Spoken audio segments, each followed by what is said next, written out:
Halo guys, podcast ini tayang setiap Sabtu dan Minggu. Jangan lupa dengerin sebelum bobo ya.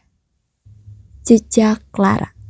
Sedih yang meninggalkan jejak dan bahagia datang mengejar setelahnya.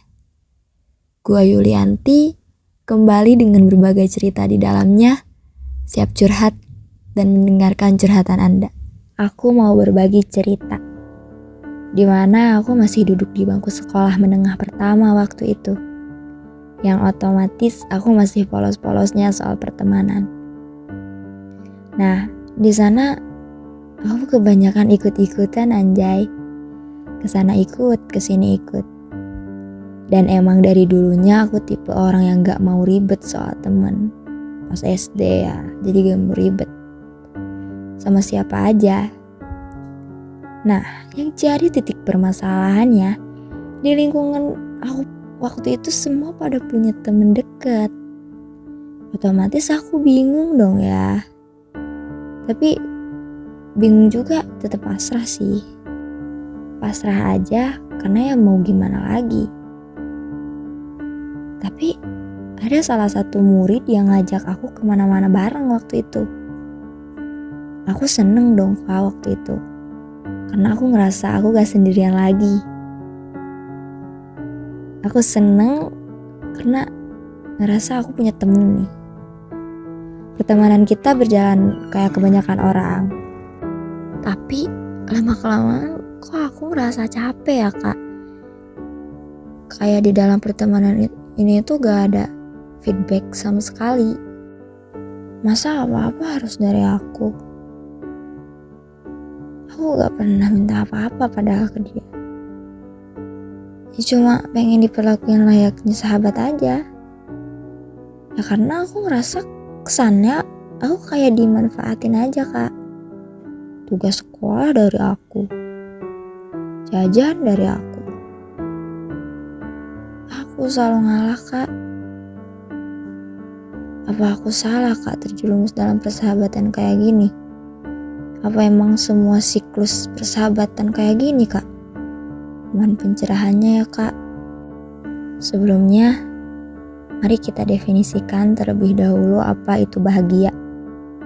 Sesederhana ketika kita mampu memberi apa yang kita miliki dengan hati ikhlas. Tapi memang setiap orang punya definisi tentang kebahagiaannya masing-masing. Ada yang menganggap kebahagiaan adalah ketika semua tujuan hidup mampu tercapai. Mari kita lihat sisi baik dari kita memberi apa yang kita miliki. Kebahagiaan pada dasarnya adalah suatu hasil dari jerih payah dan tangis yang mewarnainya. Kita tak pernah tahu kebaikan mana yang Tuhan pilih untuk menyelamatkan kita dari sebuah ancaman. Dan ketika kita bingung, apa sih kebahagiaan itu? Gimana sih rasanya bahagia? Bahagia kadang gak bisa terucap.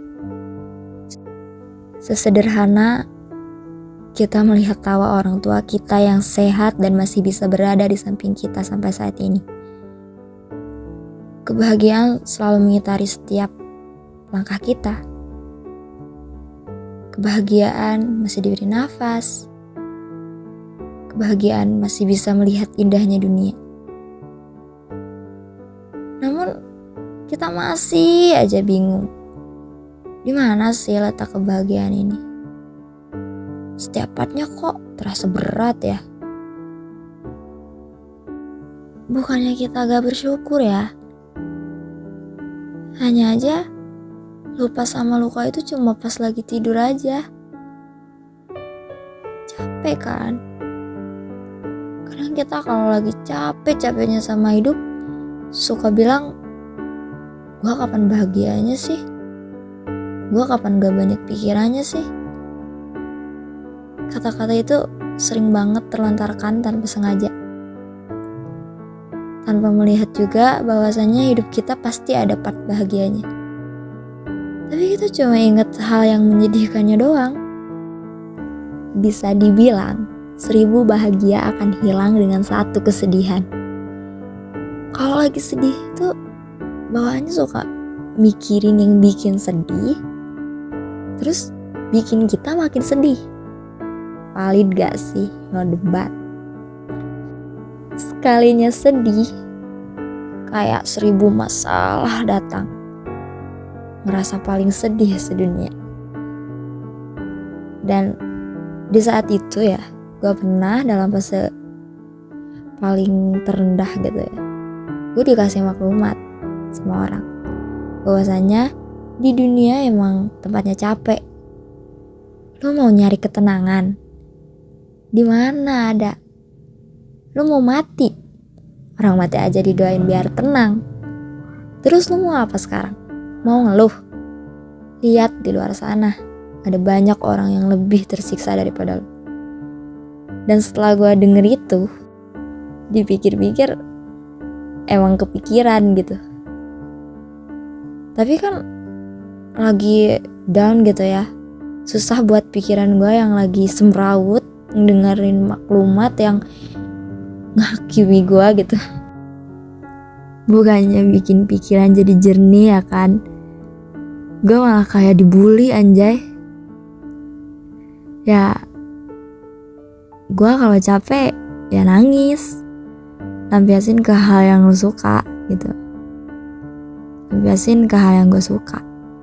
Kebahagiaan bisa datang dari mana aja, sejenis galau produktif lah ya. Itu menurut perspektif gue. Terus banyak yang bilang kita jangan egois, kita harus bisa mentingin kepentingan bersama. Dan mirisnya sekarang bukan kepentingan bersama lagi, tapi pentingin dulu orang lain baru kita. Miris banget kan? Lu bilang lu jangan egois, tapi lu egois sama dari lu sendiri. Sejenis lu ngebunuh diri lu sendiri dengan cara lu ngerusak mental lu. Dengan cara lu gak pernah ngertiin diri lu sendiri, itu tandanya lu sayang sama diri lu? Enggak kan? Terus kalau bukan lu yang bahagiain diri lu sendiri, siapa lagi? Yuk bisa yuk seimbang. Orang lain penting sih, kepentingan bersama penting, tapi lu hidup cuma sekali, ingat. Mental lu bukan terbuat dari baja. Gak apa-apa kok sesekali lu dibilang egois sama orang, daripada capek kan. Emang orang lain peduli sama capeknya lu? Emang orang lain peduli sama kesehatan mental? Enggak kan? Ya udah, kalau capek ya istirahat. Dia cuma manfaatin lu, inget. Manfaatin sikap gak enakan lu, manfaatin tenaga lu, sama manfaatin kebodohan lu. Terlepas dari perihal manusia adalah makhluk sosial dan kita pasti butuh orang lain, ya jangan berlebihan juga. Bahagiain dulu diri sendirinya, ngertiin dulu diri sendirinya. Gue pernah baca sebuah kutipan di sebuah buku yang isinya gak usah mentingin kuantitas temen, tapi pentingin kualitasnya. Dan seseorang yang bijak dalam berteman, dia gak akan memanipulasi dan menolak untuk dimanipulasi. Jangan hanya gara-gara lu gak punya temen bikin lu jadi bodoh dan pasrah buat dimanipulasi sama temen lu. Lu berhak pergi kalau lu emang udah gak nyaman.